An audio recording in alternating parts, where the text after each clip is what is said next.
Thank you very much. I'm Gil and I'm from XM cybersecurity company out of Israel. Surprise, surprise. We were founded by a very interesting team of co-founders. They were very former senior executives in the Israeli intelligence. One of them is Tamir Pardo, former head of the Mossad. I have 7 minutes to talk to you about risk and how to mitigate it in a world of unknown unknowns. So this is sometimes how risk looks like. And I'm not going to spend the 7 minutes on telling you how cyber is becoming a very important thing, but I want to talk to you about the resources that are currently being spent around security controls, which in this analogy are the smoke detectors. 80% is actually allocated for detection and response, which is the current major practice. But how about a layer where we don't focus on the smoke detector, but about the kid, the matches that he has in his hand, and the gas that is open and with a lot of oil around the room, which might be interesting looking at the equivalent of user activity, misconfiguration, or vulnerabilities that we have, but in a layer that is below the radar of your protective measures. And of course, to check the doors and to make sure that they are locked is a very good tactic. But looking at our vast experience around offensive cyber attackers, and with enough time and motivation, are not going to turn back just because there's a door or a sophisticated lock. The last thing I want to say about this topic is, although we are not really allowing or wanting attackers to get into our network, they are going to spend significant amount of time within our network without even being detected. This is a fact. Now the question is why there is still a problem and why doesn't it work? And one of the reasons is because there's a layer. There is a layer below all the protective measures and the security controls that attackers are using. And in order to know that layer and to deal with that layer, you need to have the mindset of the attacker, hence to bridge the gap between your mindset as the defender and the mindset of the hacker. In addition to that, our networks are ever so dynamic. Configuration change, people come and go. Branches are open and closed, vague perimeter, and of course, human beings doing human mistakes, which is a human thing to do. If we distill the reason why we're all here in this room is because we want to do our job better.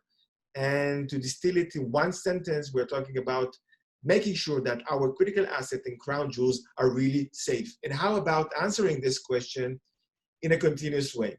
Sometimes this is what you see, and it's not a bad slide, but this is running blind, waiting for something to ring the bells and whistles. And in fact, we don't really know how protected we are. So just imagine this Mr. CISO or Miss CISO are playing a very sophisticated game of chess, trying to protect the king and the queen in the board, trying to make sure that no one gets in. Something is missing in this visual, and this is someone to sit on the right side of this board and play the adversary, someone to play the Kasparov in this game, someone that would actually come with a value proposition of lifting the curtain, showing you how you look like from a point of view of a sophisticated attacker. Doing that automatically, continuously, and autonomously from different breaching points to different critical assets, and also telling you how to fix it. So it doesn't matter if you're trying to protect this, or you're protecting this, or you're protecting these guys. Wouldn't it be great to have an almanac?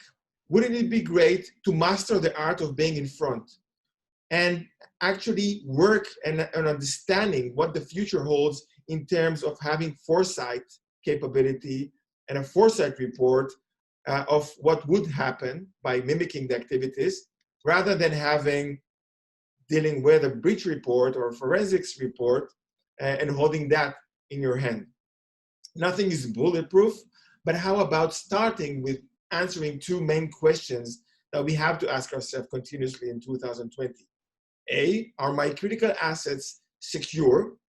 And B, what is the most cost-effective way to secure those gaps and to remediate? Because you have so much on your plate, you need someone to contextualize it, prioritize it, and help you see that from a point of view of an attacker. Because you want to be one step ahead of the attacker. You want to dramatically understand the risk and reduce it, and you want to act upon data-driven decisions. So there's a time for platforms and technology to get all that knowledge, finding a way to show you on your production network with a stateful aware platform that becomes smarter and smarter over time, that acts like a real attacker. So there's one option to wait for something to happen, or to be proactive and get the best team that you can have, teaching a machine to do something and augment your capabilities. Why? Because they've done that and been there. And this is how it would look like.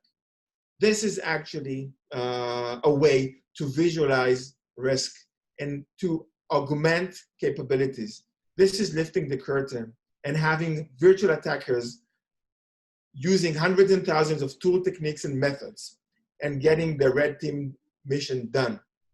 So this is like a red team on steroids, giving you the ability to see vectors of attack, to have access to the layer that is below the radar of your existing controls, and having a conversation for the first time in history with a real virtual attacker. A conversation with an attacker would teach you and tell you how things are done and why, and how did he leverage the vulnerabilities, misconfiguration, and user activities in real time, and also tell you what's the best effective way to fix it. Thank you very much. I was Gil from XM. Have a great day.